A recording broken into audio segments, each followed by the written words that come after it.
Things were locked up, streets shut down, and police were ready after another night of protests on Ohio State's campus. And to our south, students at the University of Kentucky doing the same thing. Hundreds of pro-Palestinian supporters holding signs and chanting ceasefire while gathering on the Lexington campus tonight. Thanks for joining us at 11 o'clock. I'm Cherie Palello. And I'm Mike Dardis. And the demands, they were the same on both campuses tonight. Protesters all demanding an end to the war in the Middle East. The thing that was different, though, tonight, all of the local demonstrations were peaceful. WLWT News 5's Rachel Hersheimer spent the night at Ohio State. She's live for us in Columbus with the latest. Rachel.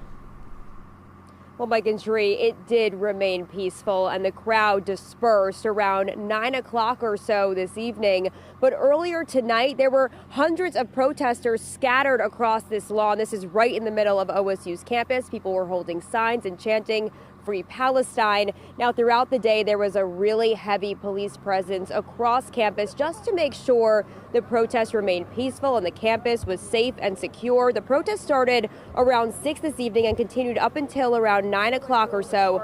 The atmosphere did remain peaceful. There was a slight interaction between a protest organizer and the police. He was asking officers to back up and give the crowd some space, but that was the end of it. It did remain peaceful. This was a very different scene than what we saw last week when nearly 40 people were arrested on the South Oval at OSU. Many of those people were charged with criminal trespassing, but tonight we did not see any arrests or anything like that. We spoke with the people who showed up today, and we asked them why they felt it was important to gather here tonight in Columbus. People are being forced to experience genocide and are being starved just for being Palestinian and wanting to stay in their own homeland.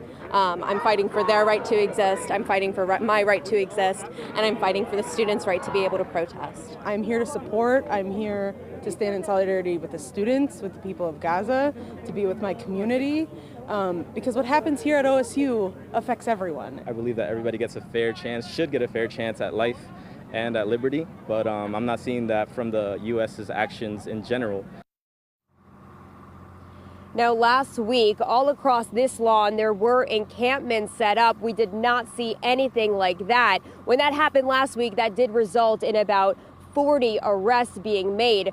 The university also took extra precautions today. They locked certain buildings on campus just to make sure it stayed safe and secure. But again, it did remain peaceful, especially with graduation just a few days away. Reporting live tonight from Columbus, Rachel Hersheimer, WLWT News 5.